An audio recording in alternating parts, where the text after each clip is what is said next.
இந்த கார்த்திகை 1ஆம் தேதியிலிருந்து அனைவரும் சுவாமி ஐயப்பன் முத்திரை தரித்து விரதம் இருக்கிறார்கள். கடுமையான அந்த விரதம் ஐயப்ப பக்தர்களால் இருக்க முடியவில்லை என்றாலும் சுவாமி ஐயப்பனே இன்று முதல் அந்த விரதத்தை ஏற்றுக்கொள்கிறார்.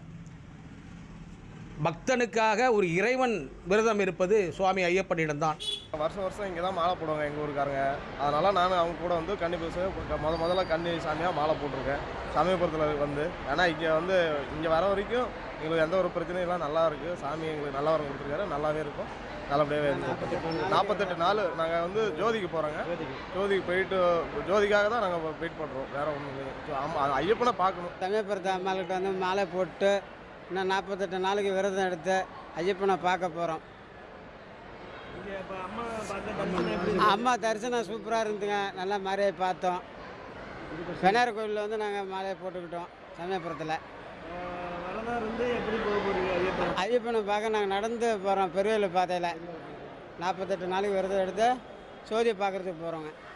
നമ്മുടെ ശബരിമലയിൽ നട തുറക്കുന്ന ദിവസമാണ്. അയ്യപ്പന് ഏറ്റവും പ്രാധാന്യം കൂടുതൽ ഉള്ള ഒരു ദിവസം കൂടിയാണ്. അപ്പോൾ ഇവിടെ വന്ന് തൊഴുന്നത് ഒരു ഭാഗ്യമായിട്ട് കരുതുന്നു. ശബരിമലയിൽ തൊഴുന്ന അതേ സന്തോഷത്തോടു കൂടി അതേ ഭക്തിയോടുകൂടി ഇവിടെ വന്ന് തൊഴുകയാണ്. ഒപ്പം ഇവിടെ ഗുരുവായൂരപ്പനും അതേപോലെ തന്നെ ഉണ്ട്. ഗുരുവായൂരപ്പനെയും തൊഴുന്നു, ബാക്കി ഉപദേവതകളെയും ഒക്കെ തൊഴുന്നത് ഇന്നൊരു വളരെ സന്തോഷമുള്ള വളരെ തൃപ്തിയുള്ള ഒരു ദിവസമായതുകൊണ്ട് തന്നെ ഇന്ന് ഇവിടെ വന്ന് തൊഴാൻ സാധിച്ചതിൽ ഒരുപാട് சந்தோஷம்.